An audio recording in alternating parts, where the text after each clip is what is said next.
Hello, everybody. So I was looking through a few other videos about Trump's appeal win, and a few people that have an opinion that Letitia James still came out looking pretty good as far as prosecuting him. So it seems as if the total amount has been vacated. That was not the actual wording in the decision by the appeals judges. It sounded like they might end up giving him a smaller fine, but it seems as if they've vacated the the fine entirely, which was originally US $350 million, ended up being by some accounts 500 million and other accounts 550 million after interest. Again, either amount is an absurd amount of interest in 2 years. That is far beyond what the interest rates are. That's like triple the interest rates. So I don't know how that happened. Nobody seems to be caring about it. But for me, that's a pretty big problem. I mean, maybe the court system has a different way to calculate interest to what banks and lending and all that sort of stuff does. But I thought that interest rates were determined like on a national level or even an international level, and there were agreements. And I didn't think that a court could just apply their own ridiculous over the top interest rates. This bothers me quite a lot that they applied such insanely high levels of interest.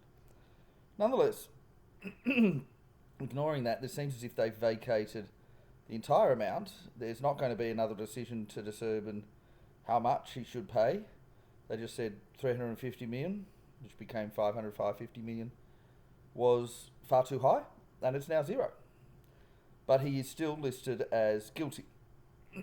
Again, I thought that that could be reviewed at a later stage, but it seems as if that's it. That's it. There's no further action taken. He's still guilty, even though only two of the five judges said that they thought he was guilty. So just to recap again, there were three decisions.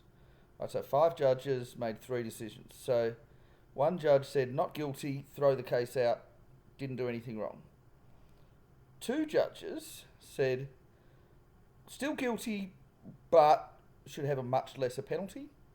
And two more judges made the third decision, which was retrial. That's basically saying, so retrial doesn't mean that they think that he's guilty or not guilty. It means that they just think that the process was so flawed that it needs to be done again.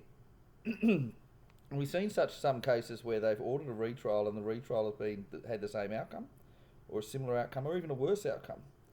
And I look at the case of Joe Maldonado Passage, Joe Exotic from Tiger King fame, from that famous documentary that was very, very popular. And he was sentenced to 23 years jail. He appealed, won the right to an appeal. The appeals judges said do a retrial. The retrial was held and he got 22 years, so 1 year less. And it is possible, if a retrial was had, that Trump could go through and get 300 million instead of 350, or it could be the same amount. They could just say, oh, it's 550 million because now we've got interest. And they calculated that amount. They worked out why it should be that high. But they didn't just pluck a figure out of midair, but it was far too high. And none of the judges suggested that it wasn't too high. So again, one said, throw the whole thing out, dismissed, he's done nothing wrong. Two said too high, far too high.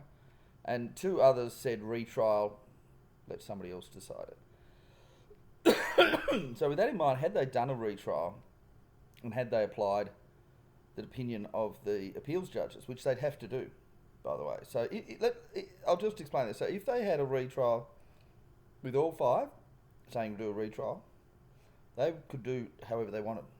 And that was, I believe that was the case for Joe Exotic's one, the Tiger King's one. But in this case, since you had three other opinions, it would be essentially up to the new judge in the new trial.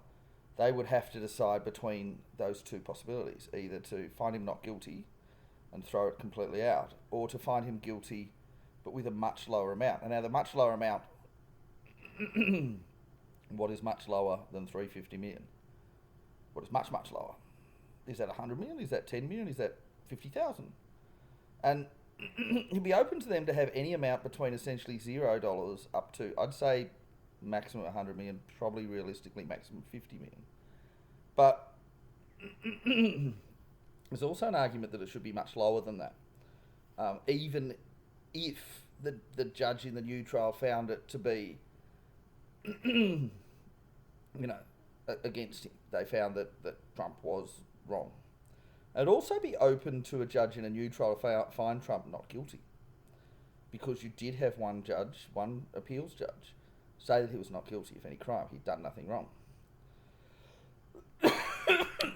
Now, Letitia James, the Attorney General who prosecuted the case for New York State, has said that she was still vindicated, that because they said that he was guilty, that she had the right to bring it. However, only 2 said that he was guilty. It's 2 out of 5.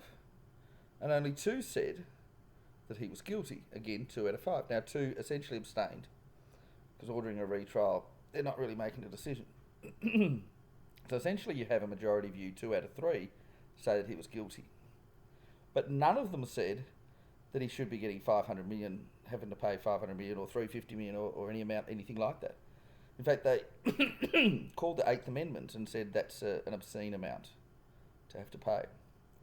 And if Letitia James's aim, I mean, you have to think, was her aim to find him guilty on a technicality with no real crime committed in any real sense, which is what the 2 that have been followed have essentially said?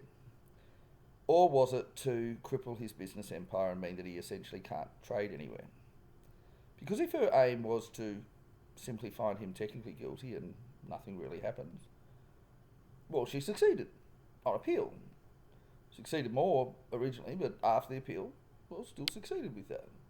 But if her aim was to cripple his business empire, well, she succeeded originally. It's 500 million or 350 million did a lot of damage to him. And I'd say, I mean, I don't know exactly how much his business empire is, but I know that it was difficult for him to liquefy $500 million. He had a bigger asset amount than that, but a lot of that's always tied up, and you can't just sell businesses because you need them to generate more income. So he essentially he was able to liquefy 100 million, 130 million, I believe, and that's essentially his liquid assets amount. So 500 million as a fine is more than his liquid assets amount. In other words, in order to pay that back, he would have to sell some assets, most of his assets that he's using to generate income, and that would cripple his company moving forward. So had the amount been 100 million, or 50 million even, he probably at a stretch could have continued trading. But the amount that the fine was far in excess of what he had the ability to pay, at least without causing damage to his business. Because you'd have to liquefy assets, which essentially means you'd have to sell companies, or at least sell parts of companies, assets of companies that are needed to generate profit. So, with that in mind, and I apologise for my cough, it's an ongoing thing I've had for almost 2 months now. We don't know what it is. It's probably a bacterial infection. I swallowed a chip, but anyway. Not contagious. It's not COVID. I've been tested for that. Anyway, and it doesn't have any of the symptoms of it. But anyway, so does she come across as having won? And I'd argue not. And I mean, she's saying she still does, but she's appealing this appeal. I believe there's one more stage. Now, I don't know the grounds for her appealing the appeal. Perhaps she's just saying she's going to appeal it and then won't. But I'm trying to think of how she can appeal it. Can she appeal it on the grounds that they went with a minority decision? So I think that would be appealable. But, because they're supposed to go with either the complete decision, unanimous. If it was a unanimous decision, you can't usually appeal that. But had they gone with a majority opinion, you can sometimes appeal that, particularly if it's 3-2. And since it's 2-2-1, and they went with what the 2 went with, she could argue that they should have gone with what one of the other 2 opinions was. Now, I think that the opinion that was only one judge, which is to throw it out, shouldn't have been gone with. I think that it's fair not to go with that. So you essentially had 2 who argued to redo the case, or the 2 which argued to still keep him guilty but significantly reduce the amount. Now, she could argue one of 2 ways. One way is that she could argue that the amount they said much, much lower, but instead it was 0. And she could argue that much, much lower should have been adhered to, and that the fine should go up to 100 million, let's say, or 50 million. And she would have some grounds for that, but considering that you also had 2 saying simply retrial, it'd be halfway between that. So she'd have to probably argue for much, much, much lower, 50,000. And I'm not sure if that's something she wants to do. She might win it to get it changed to 50,000, but I think that's something she doesn't really want to do. Alternatively, she could argue that they should have done a retrial, and that's the angle they should have gone to. Now, if they were doing a retrial, then there's every chance that it would be thrown out. And I think that if you look at the merits of the case, it is a kind of case where, well, firstly, it was the wrong jurisdiction. So New York had no right to have it. There were no victims. So therefore, public interest just isn't there. And if they were going to go for it with no victims, as far as no banks complaining, the only way to do it is to prosecute both the banks and Trump. And they didn't do that. And then you'd have to have a state in the right jurisdiction that wants to do it, and that couldn't have been New York. And she had to recuse herself because she said politically on her literal election request video, campaign video, that she wanted to go after Trump. So she couldn't be the prosecutor. There's conflict of interest and so forth and so forth. So I don't know how she's going to appeal this. I suppose she could, but I think she might get a worse outcome. And if she is wanting to appeal it, which she clearly is, I don't think she's happy with the outcome at this stage. Because if you're happy with the outcome at this stage, you're not wanting to appeal. Now, has she been vindicated? I mean, they didn't say that she was wrong. Well, at least those 2 judges didn't. But the others did say she was wrong. The ones that wanted to redo it said that she had an abuse of power, and that it was politically motivated. And so I think the majority view kind of was that she was wrong in doing it. I mean, that's just my interpretation. Perhaps I'm not understanding it correctly, but I think she's in a fair bit of trouble. I don't think she's been vindicated at all. Maybe she will be on the appeal. Maybe I'm reading into it wrong. But that's certainly my impression of it, is that she's in a lot of trouble for this.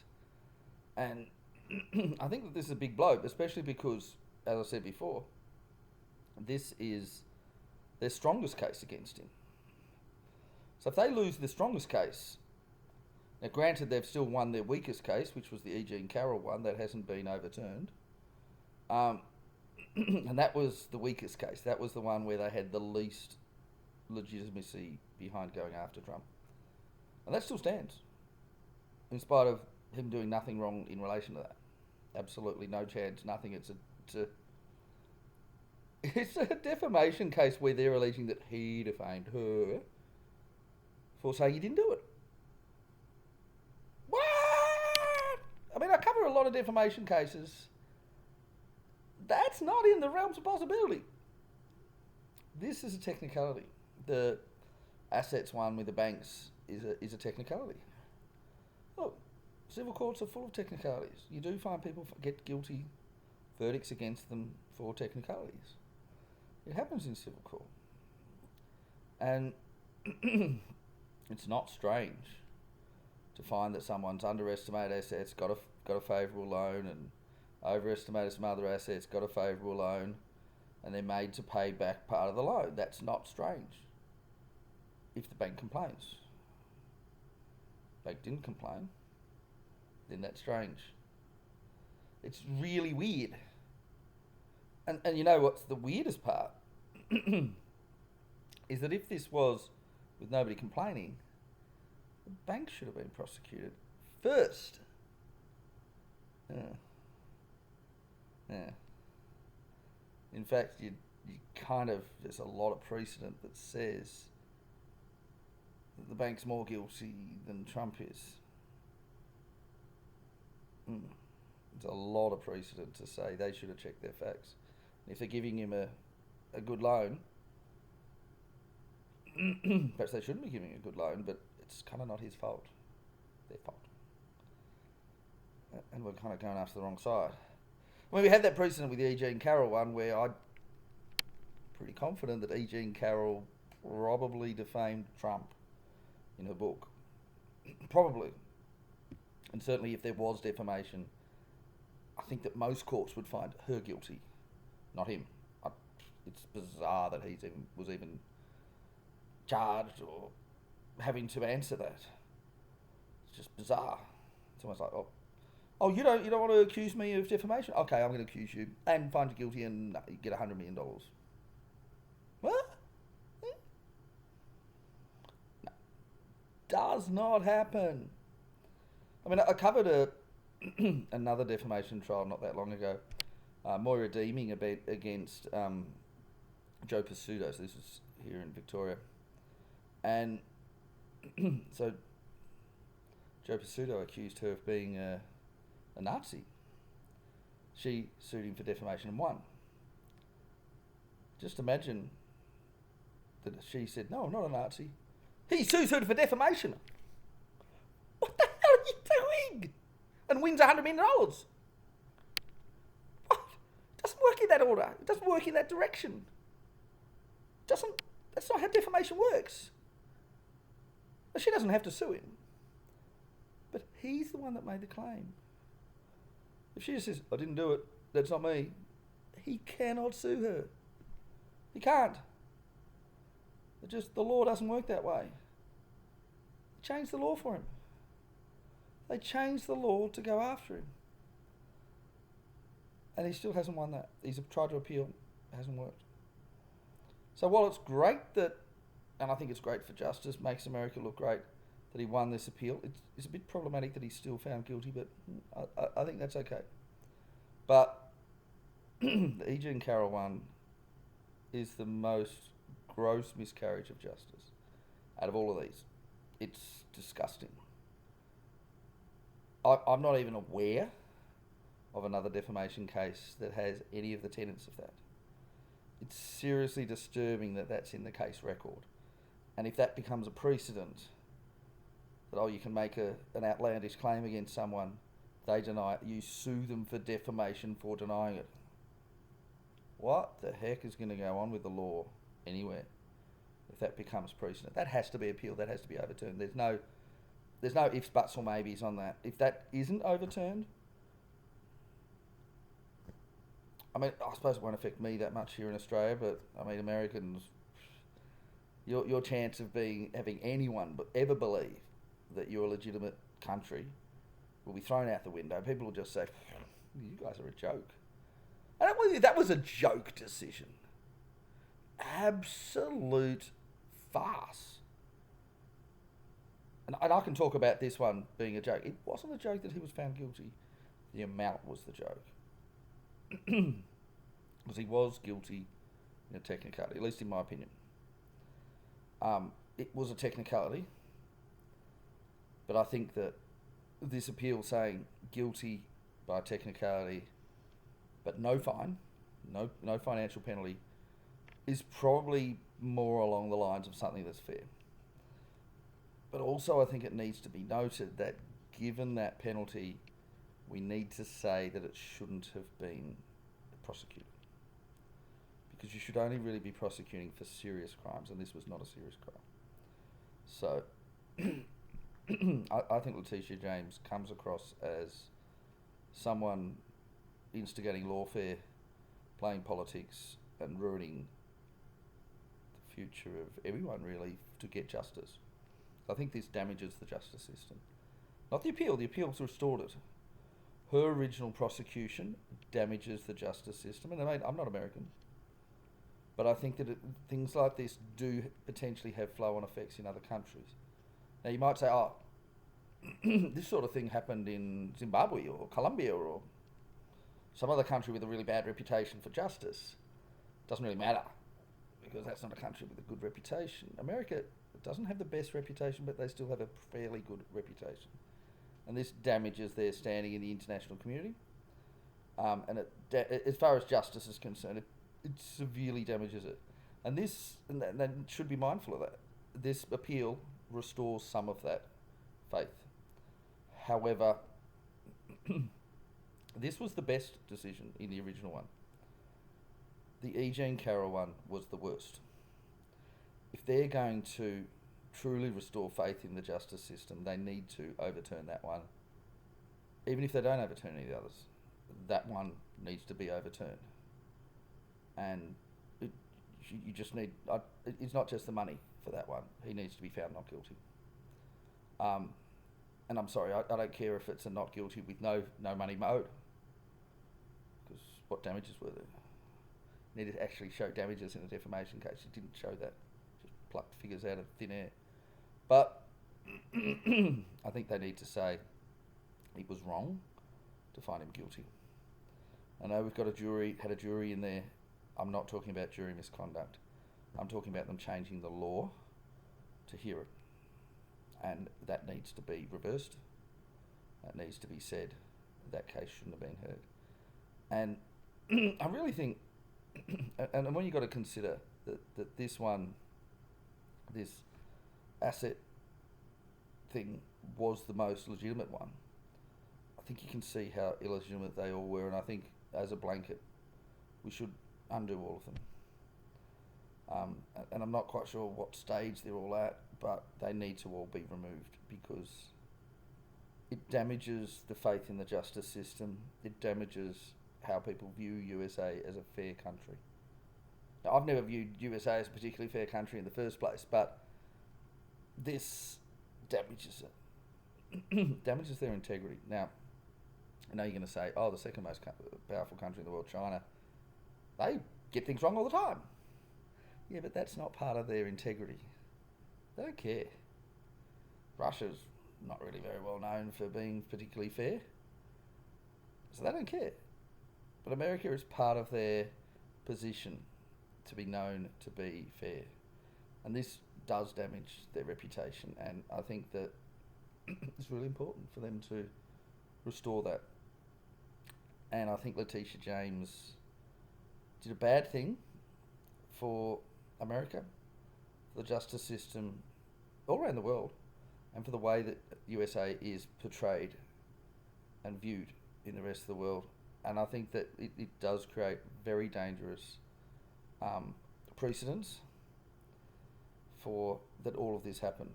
And I think we might see in the future that this sort of thing will probably happen again to other presidents and other presidential candidates moving forward, even if this is undone, but especially if it's not undone. Because when laws when there's legal decisions, they set what's called precedents, and it sets a basis for other laws in the future. So I think this is extremely problematic. They should never have done it. They should never have gone after him for any of these things.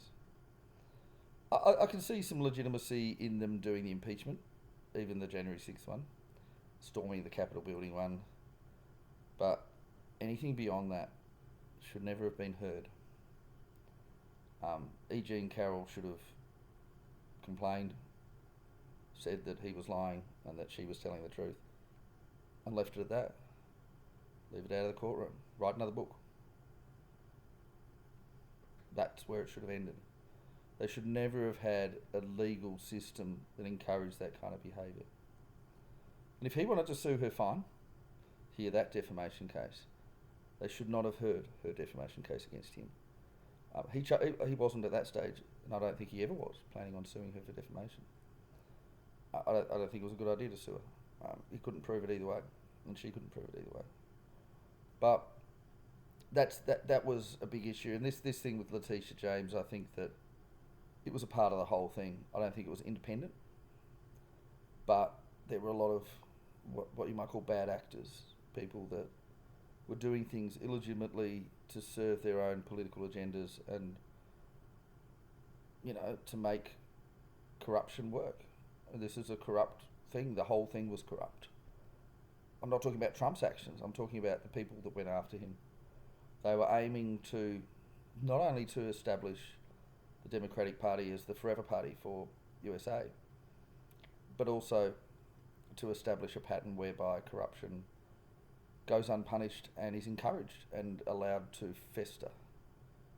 And I think that that's extremely problematic. I think we'll be talking about this for 50 years, 100 years to come. We're talking about the lawfare against Donald Trump. We may forget everything else about him, but we will remember this, because this is more significant than anything else about his presidencies or his life. And how people view this in high schools around the world when they're asked to write an essay or a project on the lawfare against Donald Trump is another issue entirely. Who knows? Maybe you'll be allowed to say it was fair enough to go after him. And maybe some students will write that essay. They'll say that it was fair enough. Maybe they'll even pass. But I think this will be a subject in the future. How much later? Maybe it won't last 50 years. Maybe it'll only last 20 or 30. But I think that it will last. This will have a lasting legacy. This will be the lasting legacy of Donald Trump. And it kind of reminds me a bit of when everybody in England cricket went after W.G. Grace. And today everyone remembers W.G. Grace. Oh, one time he was clean bowled and he replaced the bails. No, he actually didn't. He didn't at all do that. It was one of about 20 lies told about him because he was trying to get money to play cricket, something that everybody does today. But that lie persists to this day. And I imagine that some of the lies told about Donald Trump in the last few years will persist 50 years down the track. And maybe they'll say, oh, but he did overstate business transactions. That's how he built his empire. Maybe that lie will stick. And it might. Because he did do that. So it's not, yeah. But that's the thing. I just find this to be quite disgraceful. And, I've criticised America probably my whole life. But this is some of the worst stuff that they've done.